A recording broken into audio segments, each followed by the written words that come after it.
आज আমি বানাবো ছোলা ছাতু কচুরি। এর জন্য ময়দা 1 বাটি, আটা 1 বাটি, ছাতু,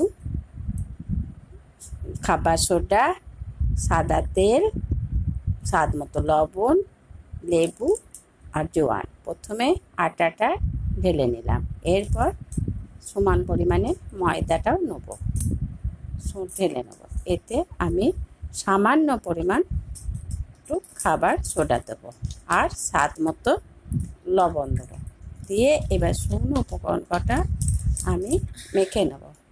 এতে 3 চামচা সাদা তেল দিয়ে এটাকে ভালো করে তেলটাকে আমি মাখিয়ে নেব। এরপর জল দিয়ে আস্তে আস্তে ওটাকে মাখতে থাকবো, দিয়ে শেষে একটু তেল দিয়ে এটাকে মেখে রাখবো। এবার পুরের জন্য ছাতু নেব, তাতে লবণ দেব, জোয়ান দেব,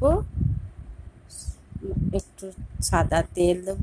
সাদা তেল দিয়ে এটাকে মেখে নিয়ে এতে ভালো করে মেখে নিয়ে এতে লেবুর রস মিশিয়ে দেব। লেবুর রস মেশানো হয়ে গেলে এতে সামান্য জল দিয়ে আস্তে আস্তে এটাকে মাখতে থাকবো। খুব বেশি জল আমি ব্যবহার করব না, বেশি জল ব্যবহার করলে এটা ঝুরঝুরে আকার হবে না। এবার আমি কচুরির জন্যে পুর ভরব। পুর ভরে এটাকে আমি মুখটা ভালো করে বন্ধ করে দেবো।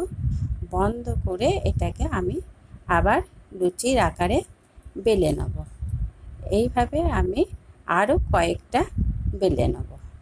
তবে এই ছাতুর পুরে যদি একটু ধনেপাতা কুচিয়ে দেওয়া হয় তাতে কচুরিটা খেতে আরও ভালো লাগবে। ছাতুর পুরটা এইভাবে মুখটা বন্ধ করে দিলে পুরটা বেরিয়ে যায় না, আর ছাতুটা যদি খুব বেশি জল হয়ে যায় তাতেও পুরটা ফেটে বেরিয়ে যায়। সেই জন্য আমি পুরে খুব বেশি জল দিই নাই। এবার আমি কড়াইতে তেল চাপিয়ে আমার কচুরি কটাকে ভেজে নেব। আর আমি একটু কচুরিগুলো লাল লাল করেই ভাজবো, কেননা লাল লাল করে ভাজলে এটা বেশ খেতে মুচমুচে ভালো লাগবে। এই কচুরি করা খুবই সহজ।